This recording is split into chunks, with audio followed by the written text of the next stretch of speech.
안녕하세요. 다정한 남걱정 다락방TV입니다. 오늘도 저의 다락을 찾아주셔서 감사드리고요. 사연 시작해보도록 하겠습니다. 결혼한 지 7년차 여자입니다. 어릴 때부터 결혼 생각 없이 나는 능력키워 혼자서 살아야겠다고 생각하며 살아왔는데 벌써 결혼한 지 7년차가 되었네요. 전 어릴 적부터 나름 성실하게 살아왔습니다. 학교 공부도 열심히 해서 좋은 학교에 좋은 직장, 혼자서 살 준비를 해왔기 때문에 정년이 보장된 그런 직장을 선택했어요.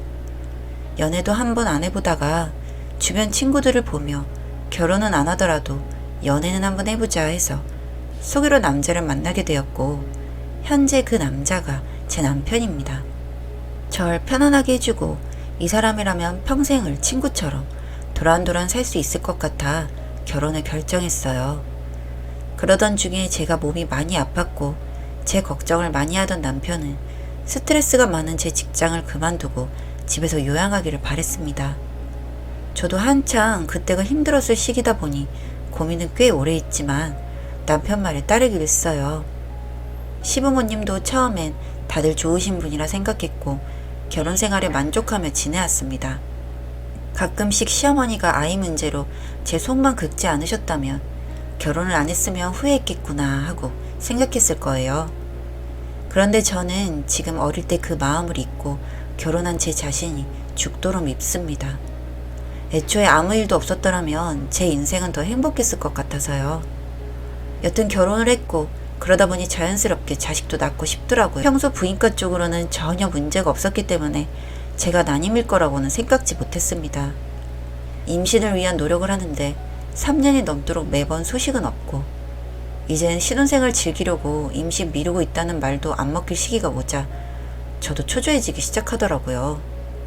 그래서 남편과 병원에 가서 진료를 받기로 했습니다.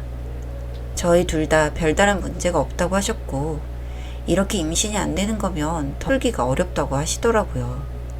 차라리 어떤 원인이 있으면 그 원인을 제거해주는 노력이라도 하는데 이렇게 아무 이상이 없으면 오히려 더 답 찾기가 힘들다고 했습니다. 그렇다고 해서 아이를 포기할 수도 없었고 의학의 힘을 빌려서라도 노력하기로 했어요. 남편도 열심히 따르겠다고 했고 저도 인공수정을 하기로 하고 몸 준비, 마음 준비를 했습니다. 그동안에도 몸에 좋은 음식, 임신 잘 되는 음식, 임신에 도움되는 모든 것들을 다 해왔었고 너무 신경 써서 안 되나 싶어서 아무것도 안 하던 때고 있고 그랬었어요. 차라리 모든 걸 받아들이고 인공수정하기로 마음을 먹으니까 편하더라고요. 그렇게 준비를 해나갔고 남편도 따뜻한 말도 해주고 더욱더 저를 챙겨주는 모습에 힘내보기로 했습니다.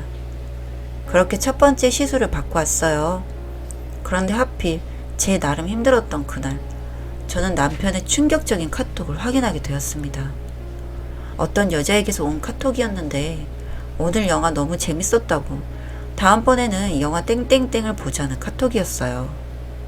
그냥 바보가 아닌 이상 남편에게 다른 여자가 생겼음을 알 수 있었습니다. 속이 울렁거리고 토할 것 같았고 왜 하필 첫 번째 시술 받고 온 이런 날에 나에게 이런 일이 생기는 건지 너무 속이 상하더라고요. 그래도 아직 확실하게 증거를 잡은 것도 아니다 보니 티 안 내려고 노력하며 씻고 나온 남편과 저녁 식사를 했습니다. 남편은 저보고 고생했다면서 유난히도 더 다정하게 대해주더라고요. 그럴수록 제 마음속은 분노가 차올랐습니다. 밖에서 다른 여자 만나고 오니 미안해서 더 그러는구나 싶고 모든 행동이 다 거짓처럼 느껴지더군요. 남편이 잠들기만을 기다렸습니다. 남편은 잠들기 전에 서재에 가서 혼자 책을 읽다가 와요. 저는 단순히 책만 보고 오는 줄 알았는데 아마도 그 시간에 그 여자와 카톡을 주고받고 연락을 하지 않았나 하는 생각이 들더군요. 그렇게 침대로 와 남편이 잠든 것을 확인하고 저는 남편의 핸드폰을 확인하게 되었습니다. 그 여자와의 카톡 내용을 확인하니 만난 지 6개월쯤 되었더군요.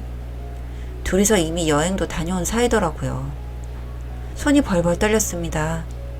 남편과 그 여자의 카톡을 캡처해두고 저에게 전송해 놓은 뒤 몇 시간 전쯤 시어머니와 주고받은 카톡이 있길래 자연스럽게 확인하게 되었는데요.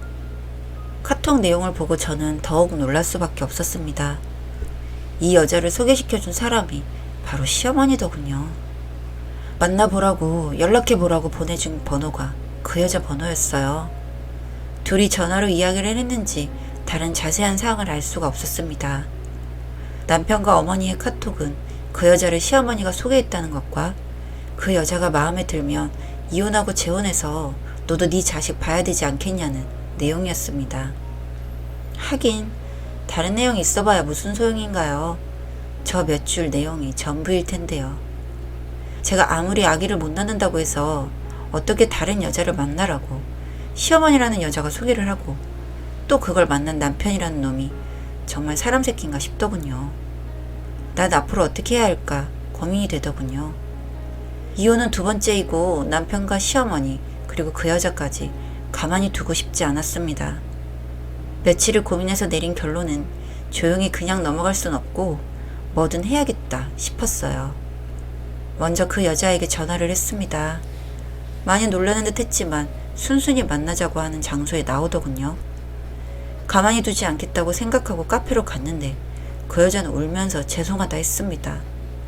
자신은 제 남편이 유부남인 줄 몰랐고 저희 시어머니가 머리를 하러 미용실에 가셨다가 거기서 머리하고 있는 자신에게 말을 걸었고 혼자 지내는 아들이 있다면서 좋은 애니까 이것도 인연인데 한번 만나보면 어떻겠냐고 해서 만나게 되었다고 했습니다. 남편 역시 본인이 결혼한 사실을 밝히지 않았다고 했고 자기도 너무 놀라서 어젯밤 잠도 못 자고 유부남인 줄도 모르고 연애한 자신이 너무 끔찍했다며 울면서 사죄했습니다. 정말 이게 사실이라면 오늘 나와 만나던 일은 남편이나 시어머니에게 알리지 말라고 했어요. 혹시라도 남편의 귀에 들어가면 당신이 한 말은 모두 거짓이라고 생각하고 가만두지 않을 거라 해두고 집으로 돌아왔습니다. 그리고 그날 저녁상을 차렸습니다. 시부모님과 남편에게 연락을 해서 오늘 저녁엔 축하해야 할 일이 있으니 식사하러 오시라 했죠. 그렇게 그 시간만을 기다렸네요. 시부모님과 남편이 오고 저녁 식사를 시작했어요. 시작하면서 저는 오늘 그 여자를 만나서 이야기했던 녹음본을 재생했습니다. 가장 먼저 남편이라는 놈의 얼굴이 굳더군요. 그 여자 목소리였으니 놀랐겠죠. 그리고 나서 내용을 듣자 시어머니가 절 쳐다보시더라고요. 그러면서 저에게 뭐 하는 짓이냐고 물으시네요. 그래서 뭐 하는 짓인 것 같냐고 다시 물었네요. 인공수정 중인 며느리를 두고 남편에게 새 여자 만나보라고 여자를 소개시켜준 미친년이 내 앞에서 앉아서 밥 먹는 꼴을 보니 도저히 봐줄 수가 없네요 하며 제가 준비해놓은 해물찜을 시어머니 머리 위로 부었습니다. 시어머니가 소리를 지르면서 저를 어떻게 해보시려고 달라드시더군요. 옆에서 시아버지는 다들 그만하라고 난리고요. 남편이라는 놈은 누가 시키지도 않았는데 무릎 꿇고 있더라고요. 시아버지에게 물었습니다. 몰랐냐고요. 그랬더니 몰랐다고 하시면서 시어머니에게 쌍욕을 하시고 남편에게는 딱이 3대를 날리시더군요. 전 이 정도로는 제 속이 풀리지 않을 것 같다 하고 준비해놓은 음식들을 하나하나 시어머니란 여자와 남편에게 퍼부었습니다. 시아버지까지 어머니 편을 들지 않아서인지 제가 하는 대로 그냥 뒤집어 쓰고 계시더군요. 그러면서 하는 말이 그럼 애도 못 낳는 년 평생을 기다리면서 내 자식 늙어가는 꼴만 보란 말이냐? 그래요. 뚫린 입이라고 말씀은 잘 하시더군요. 그럼 먼저 애도 못 낳는 년이니 이혼하라 하고 딴 년을 만나게 해야 하는 게 순서였다고 친히 알려드렸네요. 그랬더니 지금이라도 늦지 않았으니 자기 아들 인생 망칠 생각 말고 헤어지래요. 그랬더니 남편이 말하더군요. 자기는 저랑 헤어질 생각 없고 엄마 때문에 어쩔 수 없이 만났던 거고 인공수정 성공하면 우리 아이 둘이 키우면서 살고 싶대요. 웃음이 나더군요. 그럼 너는 네 엄마가 뒤지라고 하면 콱 죽어버릴 거냐고 물었습니다. 머리라고 달고 있으면 그걸 지금 변명이라고 하고 있는 거냐며 닥치라고 했네요. 시어머니라는 여자는 그 소리를 듣더니 또 무슨 맘인지 자기 아들은 아무 잘못 없고 자기가 시켜서 그런 거니까 구슬하든 뭐라든 자기한테만 하래요. 이렇게 뜨거운 모자지간 사이를 나는 방해할 생각이 없으니 앞으로 둘이 알아서 잘 사시고 법정에서 탈탈 털어드릴 생각이니 각오하라고 시부모님들은 내보냈습니다. 내가 앞으로 무슨 짓을 하든 날 말릴 생각 말라고 해서 내보냈고요. 남편이란 놈은 무릎을 꿇고 앉아있길래 너도 나가라고 했더니 울면서 안 된다네요.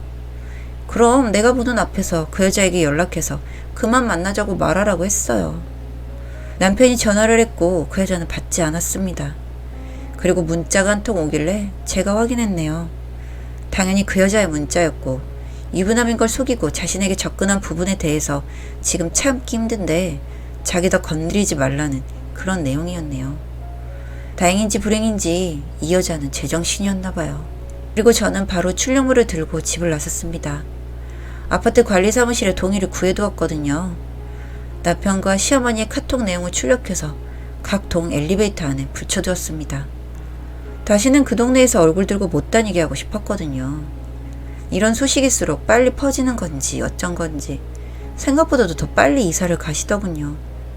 남편은 현재 이혼 소송 중입니다. 남편이 바람을 피웠는데 그 여자를 소개한 것이 시어머니라니. 제가 이혼하기 좋으라고 좋은 일 하셨더라고요. 시어머니란 여자가요. 인공수정 후에 그렇게나 스트레스 받는 일이 많았었는데 저에게는 새 생명이 찾아왔습니다. 일은 이렇게 되었지만 저에게 와준 이 아이가 전혀 믿거나 원망스럽지 않더라고요. 제 임신 소식은 또 어떻게 알았는지 시어머니란 여자도 남편 도와서 울고 빌고 아주 웃음꼴을 다 보이고 있네요. 이것도 이혼소송 끝나면 해결될 겁니다. 전 정말 좋은 곳으로 이사해서 아이를 잘 키워볼 생각이거든요.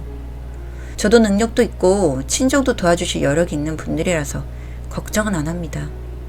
그렇게나 복수가고 싶어서 음식도 퍼붓고 아파트 단지가 떠들썩하게 만들어도 봤는데 자신의 자식, 손주를 평생 죽을 때까지 못 볼 그 마음을 생각하니 참 고소하네요. 저는 그 아이에게 부끄럽지 않은 엄마가 되려고요. 긴 글 봐주셔서 감사합니다. 다정한 남걱정 다락방TV였습니다. 다락방 주인에게 구독과 좋아요, 알림 설정으로 응원해주세요.